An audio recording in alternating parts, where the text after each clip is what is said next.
আজকে আমি war 2 movie দেখার জন্য এত দূরে আমি কোন সিনেমা হলে গেলাম জানি না। চলো দেখা যাক। সো ফার্স্ট দেরি না করে বাড়ি থেকে বেরিয়ে পড়লাম। আর রাজদীপ তো আমার কানের সামনে কখন থেকে। मेरे बाबू ने खाना खाया। क्यों नहीं खाया? जल्दी खाओ, नहीं तो मैं भी नहीं खाऊंगा। এরা আবার কারা?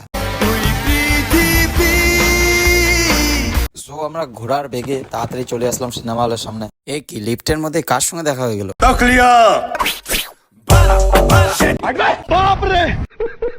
সো গাইস আমরা ভেতরে এন্ট্রিটা করে নিয়েছি।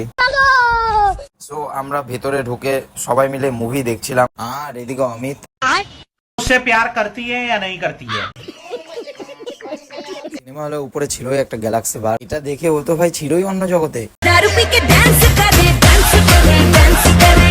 যাই হোক এরপরে মুভিটা শেষ করে চলে গেছিলাম কিছু খাবার জন্য। নিয়েছিলাম চিকেন মোমো। लेकिन ये साला कर क्या रहा है यहाँ पे? আর আমি তো 20 টাকার মোমো নিয়ে স্যুপ নিয়েছিলাম 5 বার। है मुझसे कोई स्मार्ट। বাই দ্য ওয়ে আমরা এখন মোমো খেতে থাকি। তোমরা চ্যানেলটিকে সাবস্ক্রাইব করো। বাই।